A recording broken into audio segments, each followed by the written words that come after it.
Radio Sucesos 101.7 FM presenta su noticiero Sucesos con Milton Pérez y Verónica Larrea. Un periodismo libre para una democracia plena. Los hechos y las opiniones de los sucesos que marcan nuestro tiempo.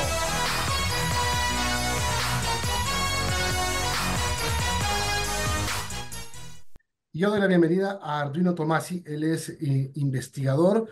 eh, él, es, eh, Él ha trabajado en un tema muy importante que está sacudiendo al país. Es académico guayaquileño. Él tiene un doctorado en ciencias políticas en la Escuela de Ciencias Económicas y Políticas de Londres. Actualmente cursa un postdoctorado en la Universidad de Chicago. Arduino, gracias por acompañarnos. 7.300 muertes violentas no especificadas, no identificadas, no determinadas, entre el periodo que cerró la base de Manta y el 2018, cuando se dijo que el Ecuador era el segundo país más seguro de la región. Lo que nos sugiere el estudio que tú haces es que esto fue un engaño, esto fue un disfraz para decir que bajó la delincuencia, que no necesitamos base de Manta, que no necesitamos gringos para garantizar la seguridad del país. Buenos días, gracias por la invitación. Eh, lo que son muertes violentas de intención no determinada. Lo que quiere decir esto, según la clasificación internacional de enfermedades, que es lo que se usa como estándar de clasificación, por ejemplo, la OMS, la Organización Mundial de la Salud, son muertes violentas de intención no determinada. O sea, que no se supone que no hay información suficiente para distinguir entre tres cosas: homicidios, suicidios o accidentes.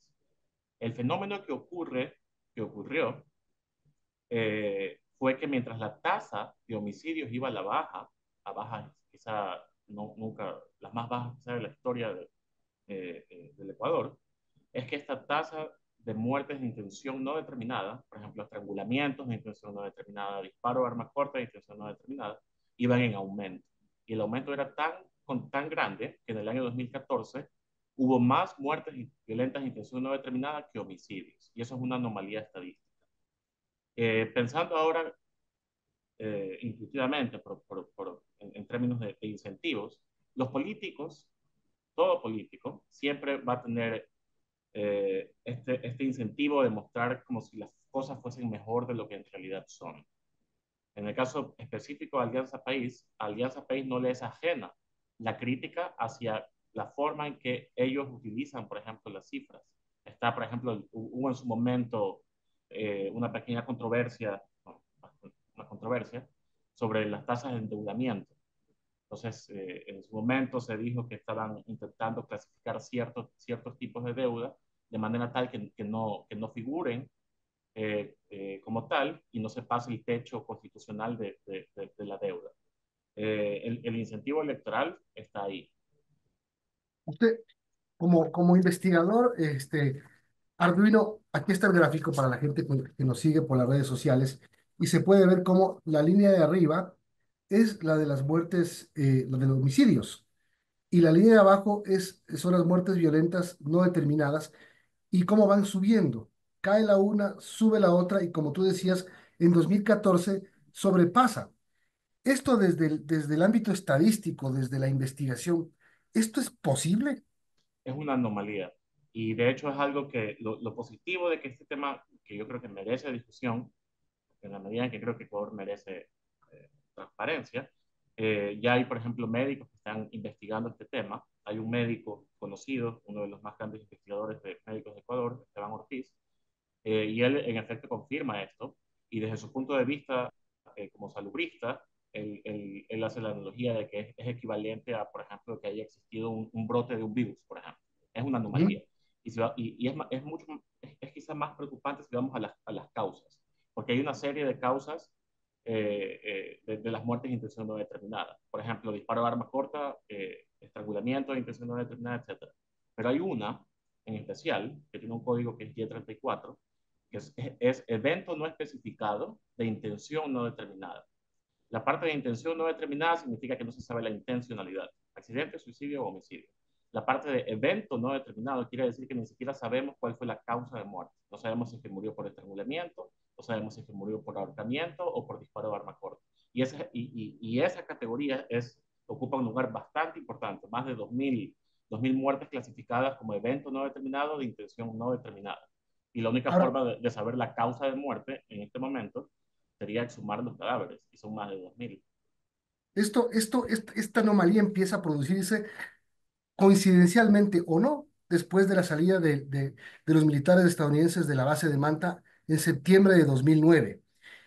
Pero también ocurre que por las rutas donde se transitaba la droga, por ejemplo, son las fronterizas, Esmeraldas, Sucumbíos, yo no sé, suben las muertes violentas no determinadas, no determinadas. O sea, podemos pensar que hubo un suicidio masivo en la provincia de Sucumbíos, por ejemplo, o unos accidentes masivos con números brutales en la provincia de Esmeraldas, por ejemplo.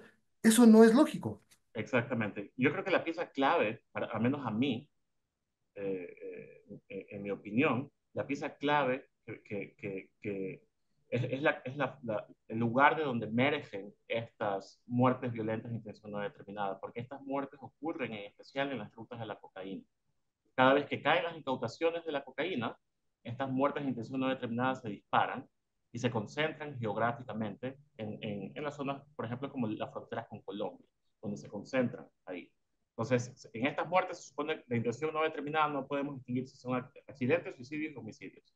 Si es que se me concentran geográficamente, cada vez que caen las incautaciones en la frontera con Colombia, esa concentración geográfica me dice que no puedo atribuirlo simplemente al azar, porque si que fuesen absolutamente accidentes estarían distribuidos a lo largo del Ecuador, pero se me concentran en la frontera con Colombia. Entonces, no puedo atribuirlo simplemente a accidentes, nos quedan dos opciones, homicidios o suicidios. ¿Cuál sería el mecanismo que hace que cada vez que caigan las incautaciones de cocaína, la gente en la frontera con Colombia, en las rutas de narcotráfico, comienza a suicidarse de manera importante a tal punto de que puede llegar a ser mayor a la cifra de homicidios? No tiene sentido. Lo más sensato es que estas son muertes que probablemente estuvieron vinculadas al narcotráfico. Hola, Arduino, buenos días. Usted maneja la tesis de esta especie de paz narca, de que en el 2009 pues sucedió una etapa compleja, pero que era un periodo de estabilidad superficial, con una aparente disminución de la violencia, pero que probablemente a su criterio esto se daba porque había un acuerdo corrupto entre el gobierno y los carteles de la droga, esta especie de paz narca.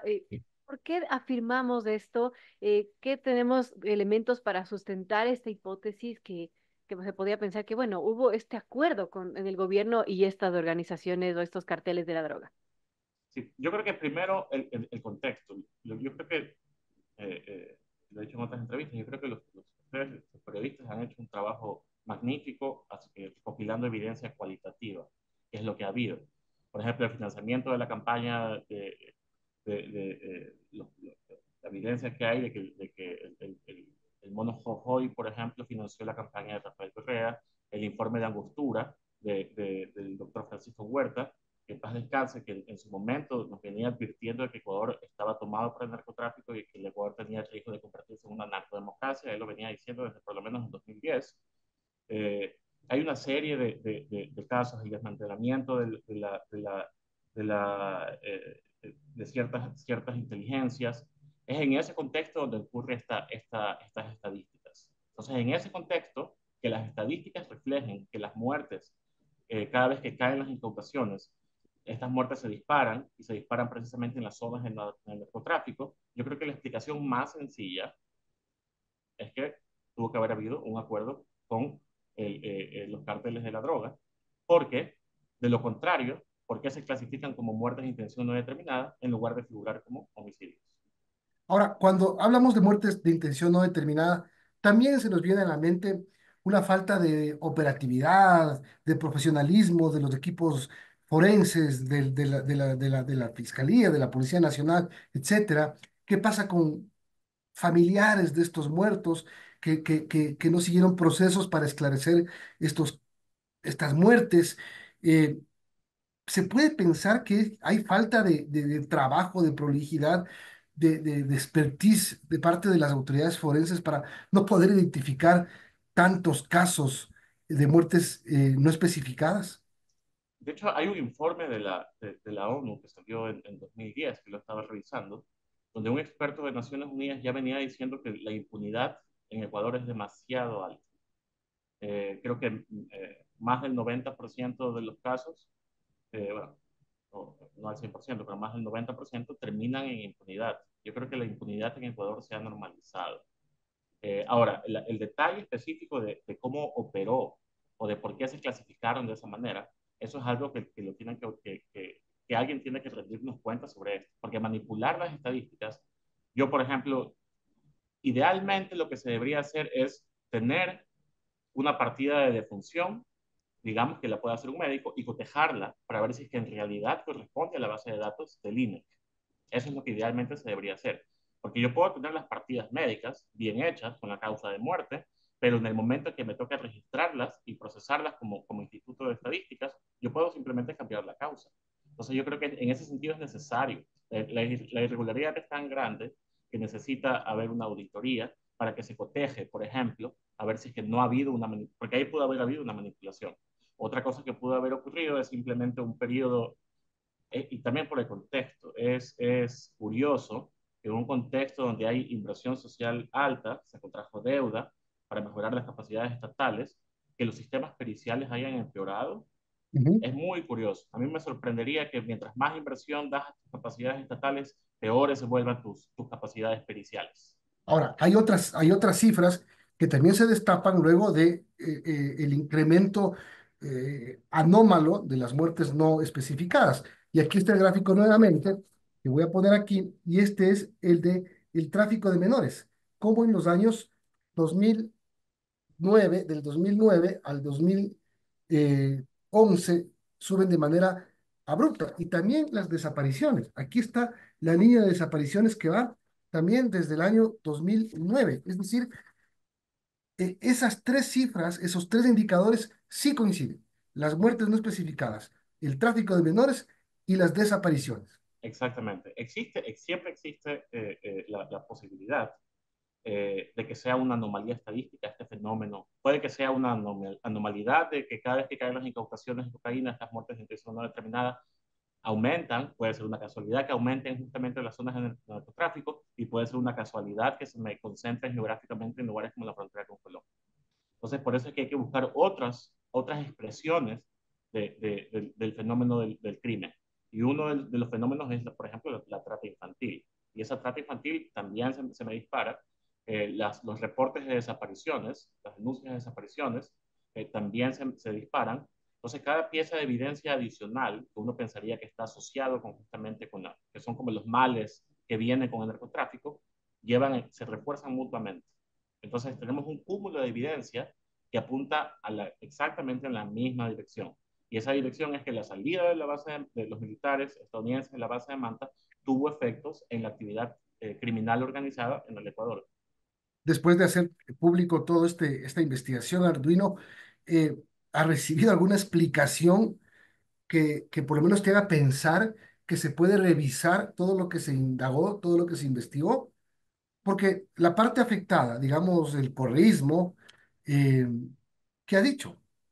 Lo que no ha dicho el correísmo, lo que está intentando hacer en este momento el correísmo, aparte de que es un ataque sistemático que estoy recibiendo, Roberto Aguilar a su crónica también, un ataque sistemático que viene desde la Comisión de Fiscalización de la Asamblea Nacional. Están hasta, hay unos asesores, un asesor de Pamela Aguirre, por ejemplo, promocionando tweets donde está mi foto y en rojo fraude académico. Es un ataque de la Comisión de Fiscalización y eso es importante, pero lo que no es preocupante, porque yo estoy pensando en los investigadores en Ecuador. ¿Qué hubiese hecho yo si hubiese estado en Ecuador? Bueno, seguramente me autocensuraba. Pero lo que ellos están intentando hacer es desvincularse, es intentar refutar el hecho, la hipótesis de que estas muertes estén asociadas con el narcotráfico. A pesar de que las muertes suben, de estas muertes de intención no determinada suben cada vez que caen las incautaciones y suben justamente en las zonas del tráfico de la droga. Pero lo que ellos no están haciendo es cuestionar la veracidad de los datos. Los datos están ahí y ya están siendo verificados por más personas, como médicos, como el que mencionaba Esteban Ortiz. Los datos son correctos. Si es que y eso es preocupante, ¿por qué? Porque si yo hubiese estado a cargo, digamos, de seguridad, etcétera, por velar por los intereses de la población, yo no tuve que haber festejado la baja de tasas de homicidios. Y no la tuve que haber festejado porque esta otra tasa de muertes de intención no determinada iba en aumento. Entonces, lo que yo tuve que haber hecho como persona responsable es decirle a la ciudadanía que tenemos un problema serio en los sistemas periciales y tan serios que no podemos detectar homicidios. Y eso es preocupante porque el primer deber del Estado es la protección al derecho a la vida. Y eso implica que no hayan asesinos sueltos, por ejemplo. Entonces, si es que mis sistemas periciales están colapsados, ¿ok? Y no puedo detectar homicidios correctamente, entonces yo tengo que advertirles a los ciudadanos que yo tengo una falla estructural como Estado para precautelar el derecho a la vida, pero se hizo lo contrario. Ujú. Entonces, pero la veracidad de los datos no está siendo cuestionada por el COSEI. Ellos la dan por hecho porque ahí están las cifras. Importante. Bueno, 9,4 tendrá que esclarecerse esas 7.000, más de 7.000 muertes que no tienen explicación. Alguien tiene que decir algo, claro, Eh, yo esto creo que merece mínimo una investigación judicial, es decir, no se puede quedar en las cifras. Porque si digamos, hay un dato que rebate estas cifras y que realmente confirme que el Ecuador era la isla de paz que se decía en esos años, de que la base de Manta cerrada a las operaciones estadounidenses le hizo bien al país, ok, que se pruebe, Bien, pero que también se investigue esto que no estaba hablando de 5 o 10 personas, estaba hablando de 7.000 y pico de personas. la Gracias, magnitud Arvin. es muy alta. Gracias.